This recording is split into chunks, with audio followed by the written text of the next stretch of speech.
Marlène et Jean-Claude sommes très heureux de te présenter une émission très spéciale afin de comprendre les faits d'actualité. Merci pour ta fidélité.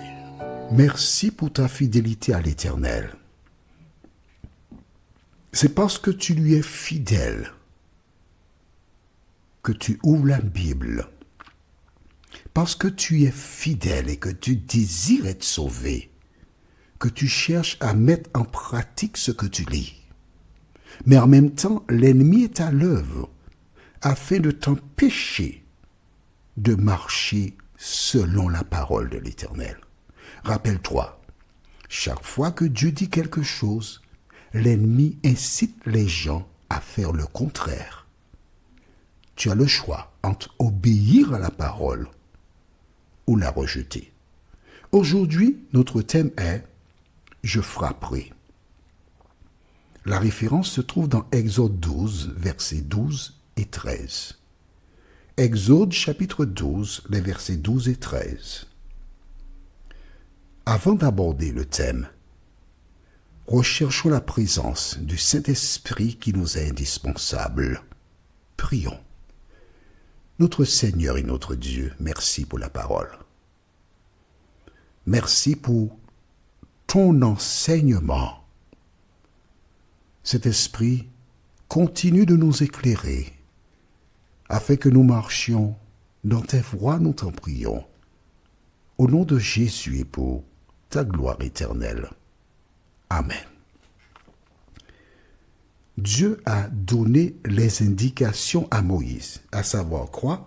Nous sommes dans Exode chapitre 12. Exode 12. Et Dieu avait dit, on va lire d'abord le verset 5. Ce sera un agneau sans défaut, mâle, âgé d'1 an. Vous pouvez prendre un agneau ou un chevreau. Je t'ai expliqué que, au départ, lorsque Caïn et Abel offrirent un sacrifice à l'Éternel, Caïn donna ce qu'il avait envie, des fruits et légumes. Mais Abel donna un agneau, un premier-né. Dieu accepta l'offrande d'Abel, mais il rejeta celui de Caïn. À travers cette illustration, Dieu nous montra que le même diable qui avait aveuglé les parents, Ève en l'occurrence, qui mangea du fruit, elle fut séduite. Elle fit le contraire de ce que Dieu avait demandé. Et c'est à partir de cela que, selon Romains 5, verset 12, la Bible déclare, Romains 5, 12 déclare, c'est pourquoi, comme par un seul homme, le péché est entré dans le monde, et par le péché, la mort, et qu'ainsi la mort s'est étendue sur tous les hommes parce que tous ont péché. Certainement, Ève et Adam ont raconté ces faits-là à leurs enfants. Et note bien que ce n'est pas Dieu qui a dit à Caïn et Abel, faites-moi un sacrifice, ils le firent naturellement. Donc c'était une pratique qui existait déjà. Mais note aussi que ce n'était pas une pratique pour la famille, mais c'était chaque individu qui devait offrir un sacrifice à l'Éternel. Cela indique que toi et moi, nous devons offrir notre corps, notre cœur à Jésus de Nazareth. On est d'accord? Maintenant, nous arrivons à Exode 12. Là, c'est un animal pour la famille. Il a été plus loin.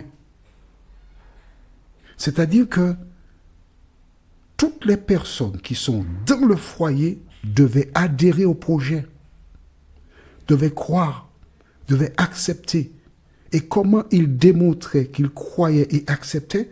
En participant et en mangeant de l'agneau qui représente quoi? Jésus, le sauveur du monde. Est-ce que c'est clair pour toi? Pourquoi le faire? Dieu donne l'explication après. Dans Exode 12, versets 12 et 13, nous découvrons cette nuit-là.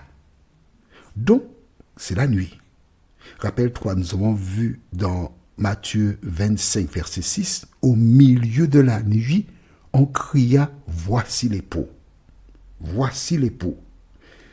Mais là aussi, au chapitre 12 toujours, le verset, il y a beaucoup de versets, je ne voulais pas prendre trop de temps pour lire les versets, mais on va lire à partir du verset 6.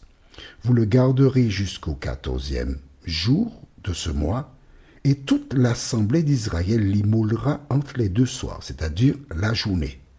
On prendra de son sang, et on en mettra sur les deux poteaux et sur le linteau de la porte des maisons, où on le mangera. Cette même nuit, on le mangera. On en mangera la chair rôtie au feu. D'accord? Cette même nuit. Mais on va manger la chair après avoir mis le sang sur les deux poteaux et les linteaux. D'accord? Une fois que cela a été fait, terminé, on va maintenant lire les références de ce jour. Exode, chapitre 12, les versets 12 et 13. Cette même nuit, exactement comme il est dit dans Matthieu 25, verset 6, au milieu de la nuit, cette même nuit, je passerai dans le pays d'Égypte, et je frapperai tous les premiers-nés du pays d'Égypte, depuis les hommes jusqu'aux animaux, et j'exercerai des jugements contre tous les dieux de l'Égypte. Ah, il n'y a pas qu'un seul. Tous les dieux que ces gens vénéraient, Dieu va démontrer qu'ils ne sont rien puisqu'ils n'ont pas été capables de les protéger. Au milieu de la nuit, tous les premiers-nés, c'est-à-dire que au palais de Pharaon, son fils mourra. Le boulanger qui est dans le palais, son fils mourra.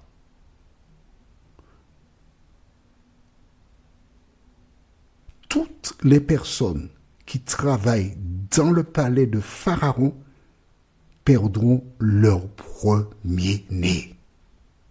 Toutes les familles en Égypte perdront leur premier-né. Exactement comme Dieu l'avait annoncé à Moïse pendant qu'il était encore dans le désert.